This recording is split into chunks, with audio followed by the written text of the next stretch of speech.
Sidang Mahkamah Rakyat luar biasa yang digelar Koalisi Masyarakat Sipil kemarin mengadili 9 dosa Presiden Joko Widodo yang dinilai merugikan rakyat selama masa pemerintahannya.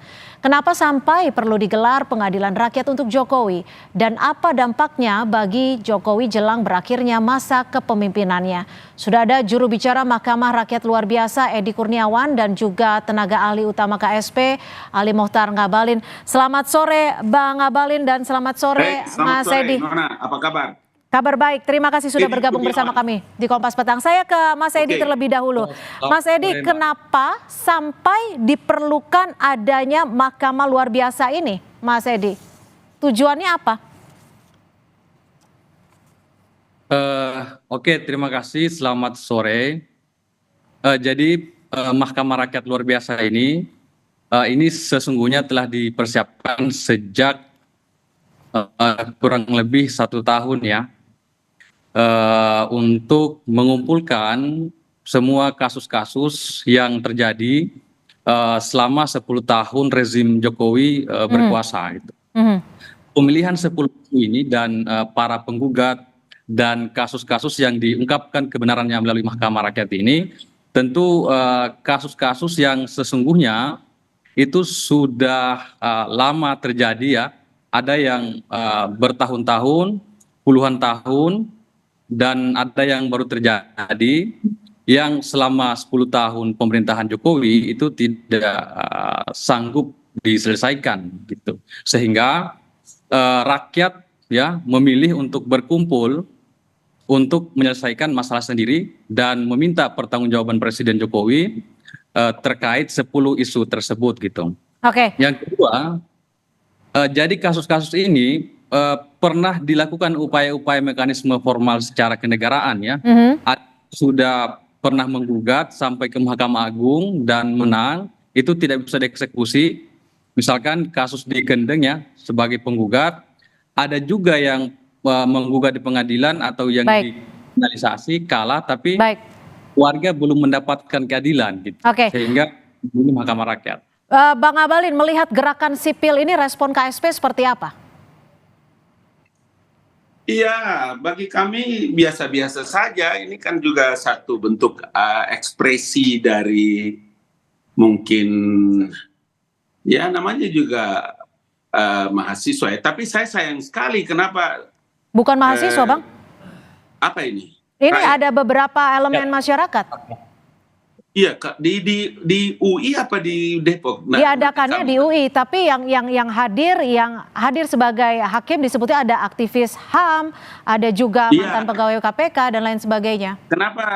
Kenapa tidak terlalu confident untuk UI yang melakukan mahkamah itu kemudian memberikan gugatan? Sebetulnya itu yang paling pokok. Ketika melibatkan orang-orang lain yang patah hati, yang kecewa, yang kalah pemilu macam-macam, berarti orang punya penilaian tidak bagus. Karena jangan Anda lupa loh, profil ratingnya Jokowi dari hasil survei terakhir itu mencapai 72% loh. Rakyat mana yang Edi dan teman-teman maksudkan? Kenapa kalian bawa itu manusia-manusia yang patah hati, otak miring, sakit hati semua ikut di situ? Kalian bilang rakyat itu rakyat yang mana? Rakyat yang mana yang kamu orang maksudkan? Kalau kasus-kasus apa yang kau sebut itu datang kemarin nih, ini ada di KSP sampai sekarang ini. Mana yang kau bilang bahwa masalahnya dihadapi dengan Mas Edi silakan dijawab. Ini bagian dari mereka yang patah hati. Anda terima dengan statement tersebut? Ya, itu bisa dicek ya dari 9 penggugat dan saksi dan ahli yang kita hadirkan. Dan hakim-hakim ya yang dihadirkan itu punya kapabilitas. Tapi yang paling penting adalah kami sangat hakim-hakim siapa yang angkat? Sekolah hakim mana? Legal standing apa kamu orang pakai? Mahkamah apa itu? Mahkamah abal-abal Jadi kami sangat menyayangkan panggilan kepada Presiden Jokowi dan partai-partai, Ketua DPR sudah kami layangkan secara resmi melalui pos. Dan siapa kamu orang mau panggil Presiden Edi? Kau punya di mana kau punya jalan pikiran? Sama rakyat. Dari mana kau punya legal standing panggil presiden, panggil pimpinan partai, ngawur aja. Dari mana Edi? Apa legal standingnya? Mahkamah apa itu? Mahkamah abal-abal kau panggil-panggil orang dengan seenak perutmu. Negara ini memang kamu orang punya negeri sendiri. Ada urusan apa panggil-panggil orang? Mau disidang, mahkamah apa itu Edi? Oke, mungkin bisa Wah, dijelaskan oleh oke. Mas Edi. Kita berikan waktu sebentar, Bang Abalin.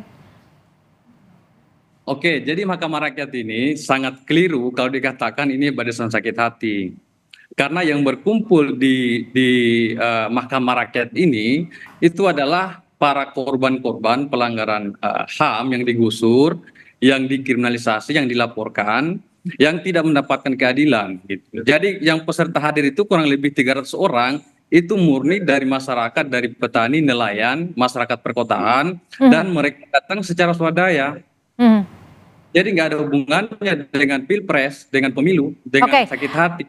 Mas Edi, sebentar Bang Abalin. Mas Edi, ini kan ada 9 poin yang diserahkan. Sudah diserahkan saat ini salinannya?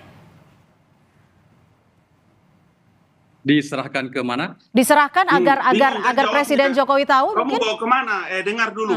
Mahkamah Rakyat ini, rakyat mana yang kau bikin? Dari mana kau punya aturan bikin ini Mahkamah Rakyat? Astagfirullah, Edi. Kau bilang sama teman-teman itu, rakyat mana? Kasih tunjuk. Kau besok hari apa? Besok hari Rabu, hari Kamis deh.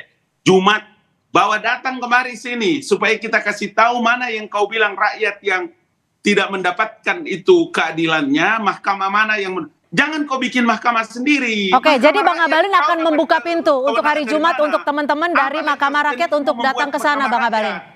Hei, dengar dulu, jangan dulu potong-potong kata-kata saya.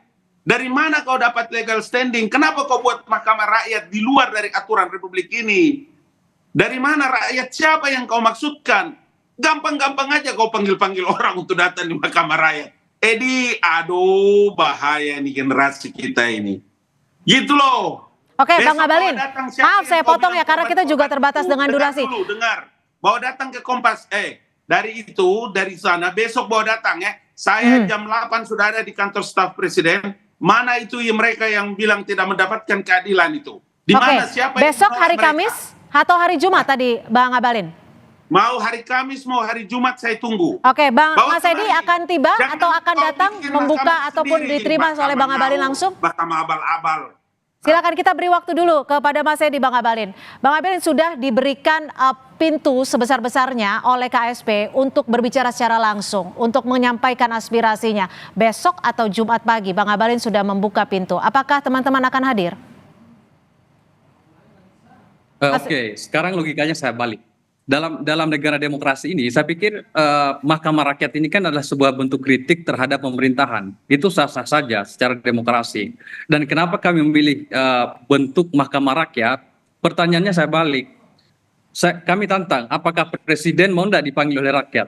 Karena presiden itu kan Siapa kalian? Siapa Tahan kalian dulu buat Bang Abalin, mahkamah itu tahan dulu dipanggil Bang presiden Abalin. Silakan Mas Edi, ditahan dulu Bang Abalin. Kita berikan Edi. waktu.